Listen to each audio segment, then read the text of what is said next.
Hi guys, I am engineer Hassan Adil. The topic of this video is how to make a project read only or the checked out and what is its purpose.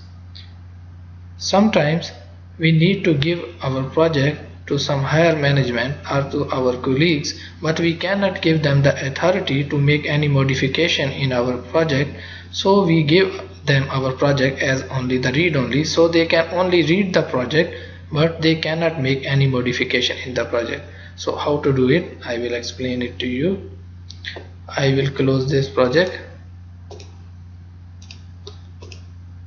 Now I will select this project.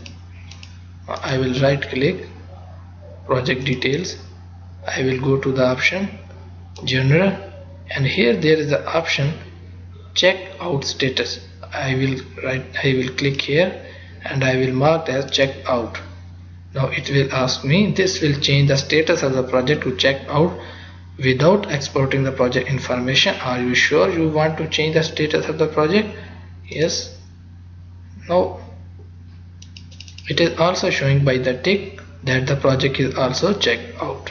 Now if I open this project, I cannot change anything in this project. I cannot modify this. I cannot modify the activity name, duration, remaining dates. Even I schedule it, I cannot schedule it. It will give you the message, one or more of the loaded projects are checked out. You may not schedule these projects.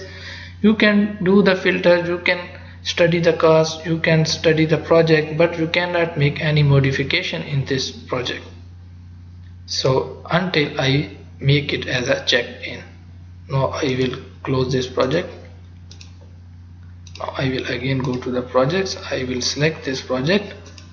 Now I will again go to the general tab and I will mark it as a checked in. I'll select yes. Now I will open this project. Now you can see that I can modify the name of the activity.